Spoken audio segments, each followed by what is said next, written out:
நான் அவனை மீறி சீனு கிட்ட என் காதல சொல்லணும்னு நினைச்சதாலதான் சீனுக்கே இந்த நிலைமை. இப்ப நீங்க எல்லாரும் உண்மையை கண்டுபிடிக்க போய் உங்களுக்கு ஏதாவது ஒண்ணு ஆச்சுன்னா அது என்னால தாங்க முடியாதுடா.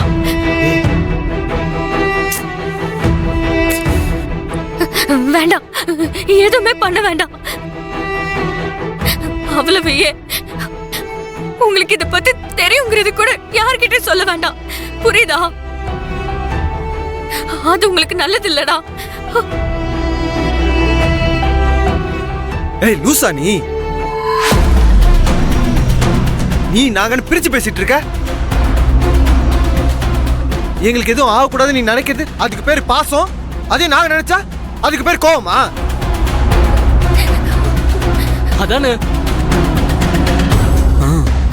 ரஞ்சனி, இப்ப சொல்ற முடிவா கேட்டுக்கோ. நீ ஆசைப்பட்டது சீனுவ.